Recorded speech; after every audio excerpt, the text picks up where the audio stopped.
Hey everybody, welcome back to episode 4 of The Screams Continue.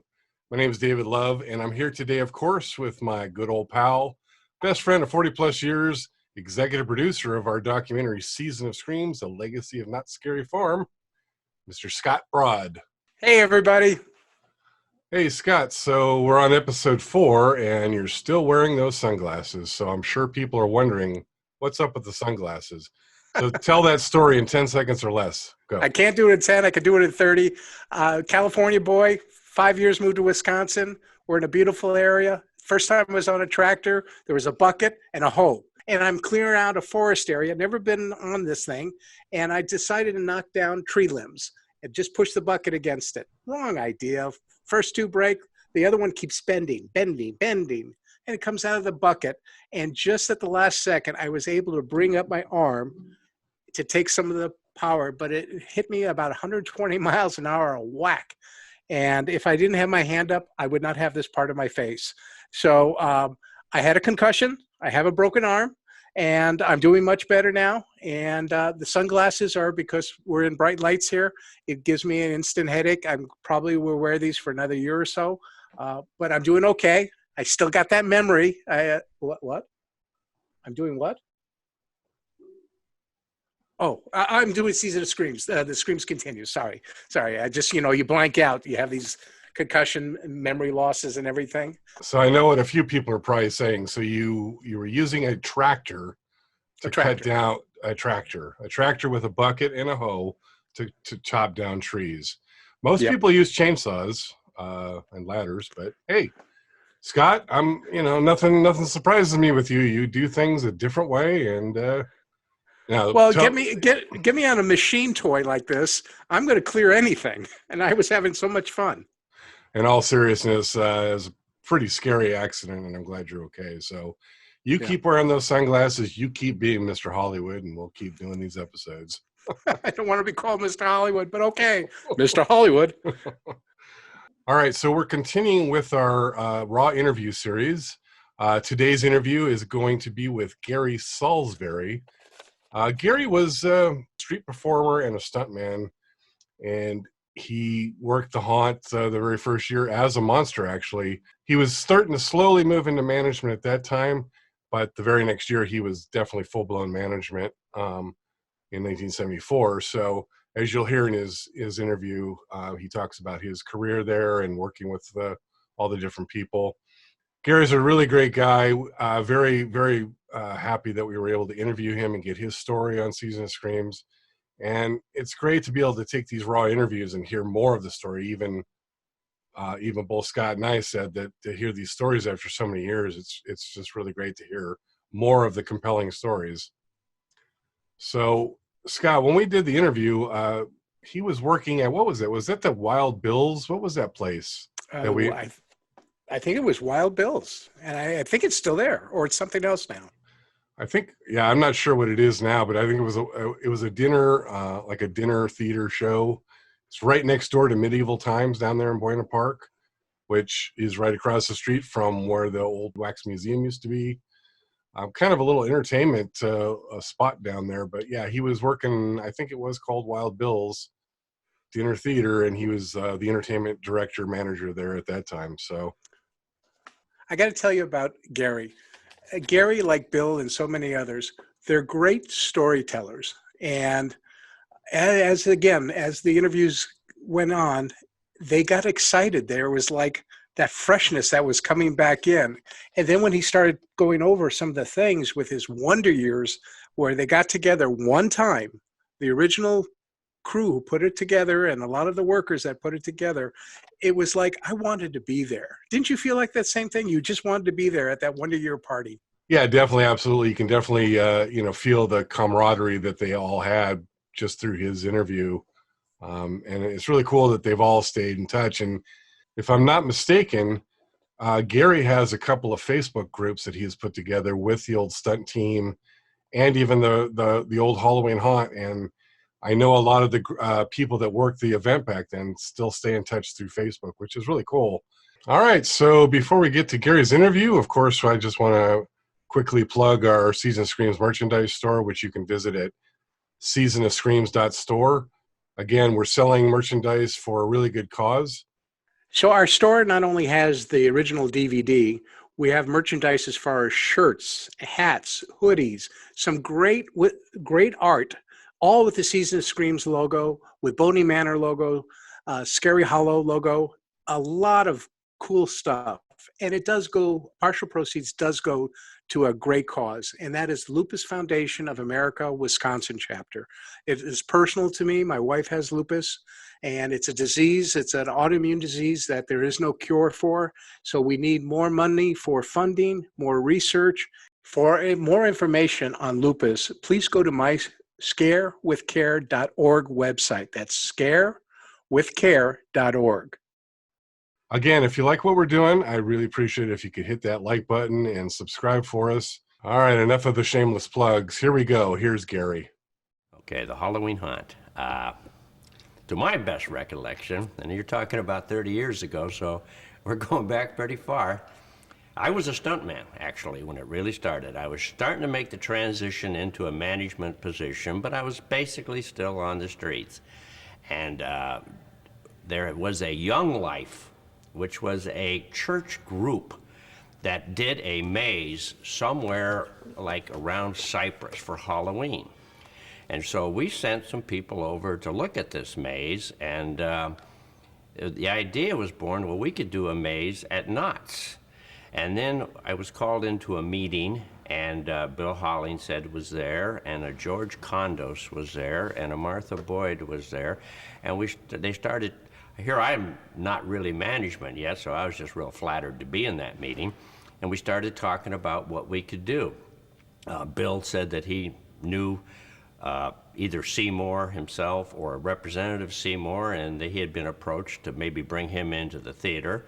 We knew we could build a maze, and then I said, well, we can use our stuntmen as street characters, as monsters. And we only had about 7 then, but that was the idea.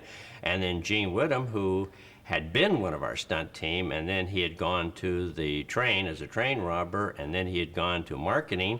We knew that he had had makeup experience, so actually Bill Hollingshead asked me to approach him and see if he would be interested, and then we brought him into our little circle, and it was either George Condos, I believe it was him, or Martha Boyd, who actually came up with the name Halloween Haunt, which was the original name. However, they never even copyrighted that name until the early 80s, but it is a copyrighted name now. But that's probably, those little office meetings were the actual beginning of Halloween Haunt. The very first night of opening up, Yes. the very first Halloween, I was a street monster. I was a red devil, which they've never used a devil or any Satan type monster since then, but I was the red devil. And I remember that there was about 7 or 8, or maybe 9 of us on the streets, and we had the Planet of the Ape characters that Gene Whittam did the makeup for, and I just remember a lot of people come running through the gate as we opened, and it was really fun scaring them, and how easy it was to scare people if you hide behind the ivy or a bench or in a corner, and you jump out on them, and they just went berserk. It was a lot of fun. They were running and screaming, and that's what actually gave birth to the idea of, which has become a foundation of it now, of the street monsters. I mean, now there's probably 80 of them out there, but it worked so well, and the things that worked well, we certainly kept in the show. Actually, the way I was only a monster the first year. The second year, I was in management by now. I wrote the first show that we did in Ghost Town called Market Street Monster Massacre, which we used our monsters, and they actually it was taken from one of the stunt shows that we did on the streets, but I just changed it to fit the theme of the event, and we called it Market Street Monster Massacre. And then the year after that, I wrote a show called Forest of the Unfortunate, because now we had the 20s open, and we had mimes working in the 20s, so my assignment was write a show that there would be no dialogue in, that these mimes could do it in Ghost Town. So I wrote a show called Forest of the Unfortunate, and that show actually ran about 3 or 4 years, and it changed a bit, and It was put up in Birdcage Square the first time, and it finally found its way into the wagon camp, and it became quite a big show for a few years. And then the street monsters we kept increasing the numbers, but I noticed that there was a problem with our street monsters, because now we were hiring from the outside, and we'd hire college people, and they would just come in and we would just sign them up to be a street monster. And for a year I noticed that a few of them were laying back and not being aggressive. So I thought to myself, boy, we're gonna have to have an audition. Well, how do you audition college kids that have no theatrical background who just want to be street monsters? So I kept thinking about it, and I thought, I've got it. We'll do an impromptu type audition. I will get them on stage, and I will tell them just to do the strangest things you could think of.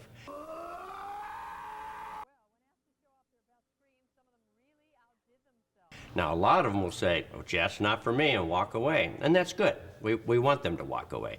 And some of them will just make a complete idiot out of themselves. And these are the people that we kept. So we thought, well, this would be great, and we'll do it at Independence Hall. We'll do this big audition. And we notified the local media. Well, we had Channel 7 there, Channel 2, Channel 4, Channel 9, all covering, because they had never heard of a Halloween Haunt monster audition. And I put people up on stage, and I said, okay, you would take like 8 people and put them on stage, and we would say, you're all lawnmowers, gasoline-driven lawnmowers. Act like a lawnmower. And, 3 of them would walk off and say no, and some of them would be just really bizarre, and we would put them over. And the next people up there would say, okay, you're on a hill of red ants. And just to see, they had to do something, because I wanted more aggressive type monsters to go after, to scare people instead of hanging back. And I'm sure they still audition today. I've been away from it for a while, but I'm sure the rest of the years I was there, we always auditioned them.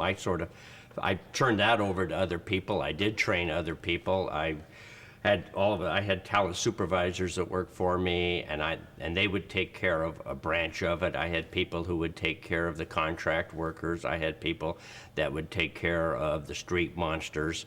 I had people that would take care of the Elvira show in the theater. So I actually pulled away and oversaw a lot of it in the latter years. No, we knew we had something actually on the very first one. We had tried other events, and it not worked, and this just seemed to work. It was during the very first few of the Halloween haunts, I was saying to people that someday this event will run every day in the month of October, and it's getting real close to that now. I saw that a long time ago. We kept adding shows. We added the hanging. I don't remember what year that was, but actually I was very instrumental in putting that show together.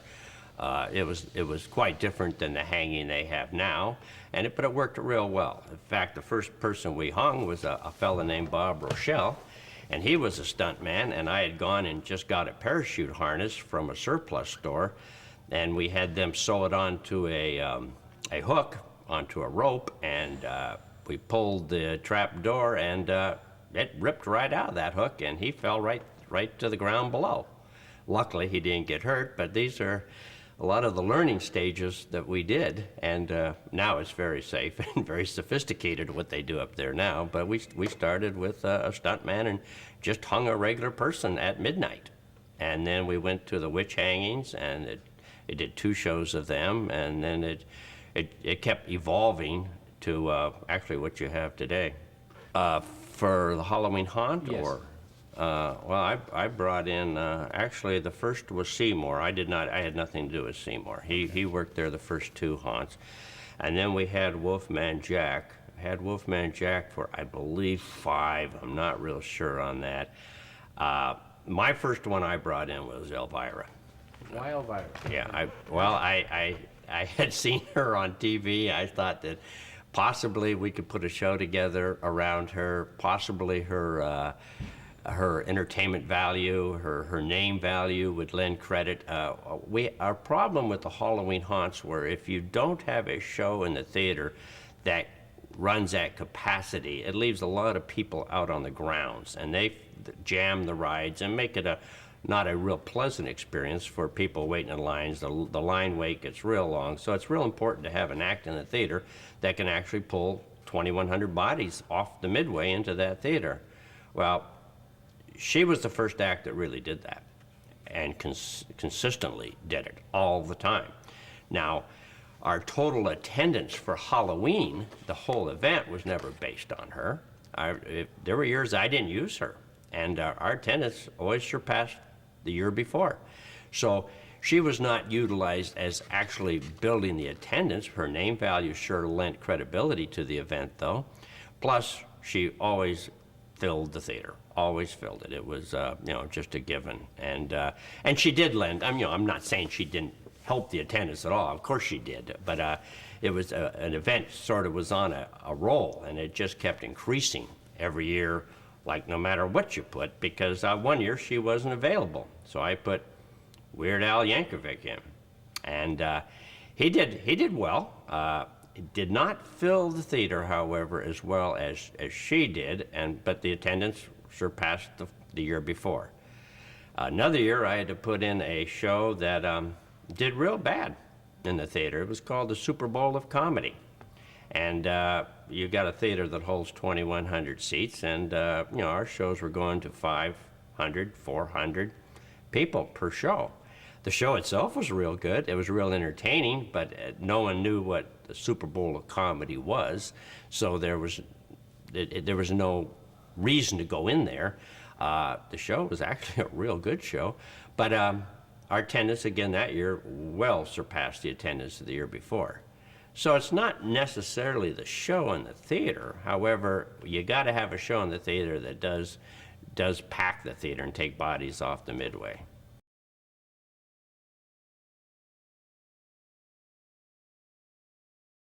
Geez, that's, Knott's Berry Farm to me, it was always a big family.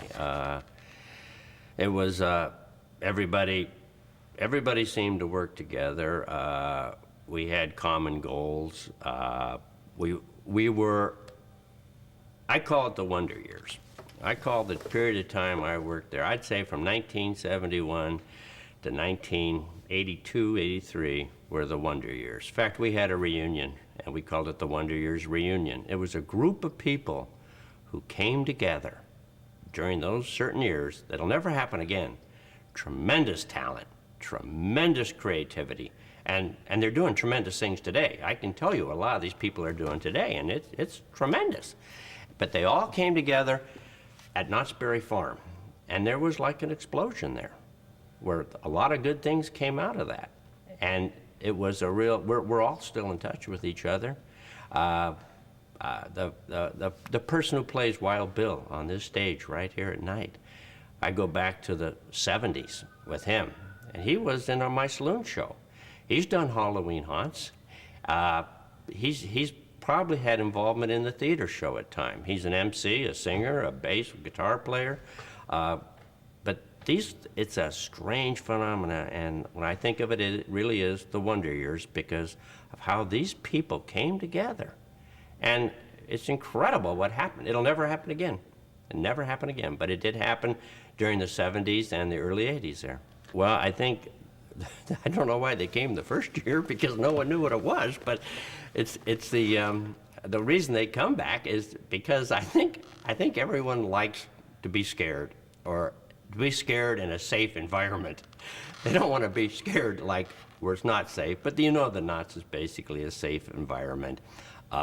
So it goes back to why were these mazes, or this maze that we saw with this, it was a church group, I think it was Young Life, but I'm not sure on that. This maze that they built before Halloween, how did it have such a good following? And it was amazing. And so we sort of went off on that, and the people just seem to love to come back because they know what to expect now. They want to bring their friends back with them. They want to watch the expression on their friends. The monsters are so sophisticated now, and there's so many of them, that it's a real happening. And that's what I think the main gist is in Halloween Haunt. It's something that if you don't go to Halloween Haunt, you're square. You're out of it. Everyone in Southern California knows about Halloween Haunt. It's the biggest event that any amusement park has ever put on in the world, and the biggest revenue-producing event, and it's a phenomenon. And nobody will be able to ever duplicate it like Knott's does it. On the first hanging, we were just going to hang a nondescript person at midnight. And that's the one where we had a little problem with the harness and the person fell through the trap door onto the floor. On the year after that, we hung a witch. And we would bring her up in a procession through the town in a two-wheel cart with stuntmen. Again, were still pretty important in this event. We're pulling the cart through the street. We had a drummer at the lead of it with a snare drum beating out a drum beat. And we would come up to the gallows and march the person up the gallows. And it would be a girl, because it's a witch. And she would proclaim her innocence, and then we'd put the noose around her neck. And at that point, she proclaimed that she is the witch, and she'll be back and get all of you. And then when they're ready to hang her, the drum roll, and they pull the lever, and there's a big pyrotechnic explosion on the stage. And when the smoke clears, a dove flies away, actually a pigeon, and the tape voice said, "I'll be back, I'll be back." And the smoke cleared and the gallows was empty. Now that, to me, was a great show. That's the one I was instrumental. Now, I know I did not come up with every part of that. I was involved with a group of us that actually came up with that script and the idea of it. And it evolved over like maybe a year or 2 years also. Oh, that show drew like more people than you could imagine in the Calico Square. And they were all yelling, "Hanger, hanger," and you get them all riled up. But then when that explosion goes, it's just dead silence. The whole crowd's dead silence. And they see the bird fly away, and the smoke filters out of the picture, and it's like real eerie. And the people clap, because they don't really know what to do, and they start dispersing. It's a real dramatic ending to a show. And we did it some other ways. We actually hung a witch one year. But the one with the witch disappearing was the best, actually, with the smoke. Okay, as far as other themes that were, other areas of the park that were, Ghost Town was the center. The Roaring Twenties, I don't believe it wasn't even open yet. That was actually still Gypsy Camp. There was no Camp Snoopy then. We had limited stuff over in Fiesta Village. We put a lot of our illusions in Fiesta Village and in Ghost Town, where we had Spydora, the headless spider, or the Spydora was the spider lady. We had the severed head, and this would be something you'd look at, and there was a spike across the box, and somebody's real head, and it would look like that head is suspended by the spike, except the head was a real person and could actually talk to you. And so Fiesta Village had a limited amount. The Ghost Town monsters were kind of limited to Ghost Town. We tried doing them in Camp Snoopy when that opened, but it never worked. Camp Snoopy was the hardest area to figure out what to do in there. And when I left Knott's in '89, it still had not been figured out real well. But the 20s and Ghost Town were your main thrust of the Halloween haunt. Yeah, the Pekins, gosh, I think that began on the second or third year. Second year probably, where we put non-stunt people. We did hire a few people and put them in Wingley's Laundry, the assay office, a few of the Pekins that when you actually come into Ghost Town, you would never expect a live person. They have music, and we left the music sort of the same. And so when somebody's looking in, all of a sudden, something inside jumps at you, and it's scary to death. It just throws you back over the hitching post, because you would never, and that was actually a real good, and I believe they probably still do that. I haven't been to Halloween for quite a while now, so I don't know, but it was real effective. Some problems we had, I don't know if is the monsters took tremendous abuse out there with the people. It was a problem that we did have, and as a matter of fact, we had to solve it by saying that monsters, street monsters, should stay in groups of 2 or 3 to watch the other ones, because you'll have some guests, not many, but there's always that one that is going to tear the mask off, rip the prosthetics off, punch the monster, or do something like that. So I had some experiences out of my very first year and my only year as a monster, of people hitting me from the back, and so we paired the monsters up in groups to try to eliminate that. Okay, what Halloween Hunt has meant to me is, in the beginning, it was a tremendous, a lot of fun. It was actually, you got a lot of overtime, and it was just fun scaring the people. It was fun writing the shows. It was fun putting the shows together. And then when you saw this becoming a national like phenomena, then it became even more fun, because you knew that you were on the crew that started this. Now, 30 years later, I actually thought that no one knew how Halloween Haunt started, and I was very surprised to get a call on doing this interview, because this sort of brings closure to it. This makes it sort of worth it, because something that the 4 or 5 of us started many years ago, that absolutely, I don't think any of the employees out there even know any of us, to get a chance at telling our story or to get credit for something that is so big now is just a wonderful experience, and I'm real glad I'm able to do this.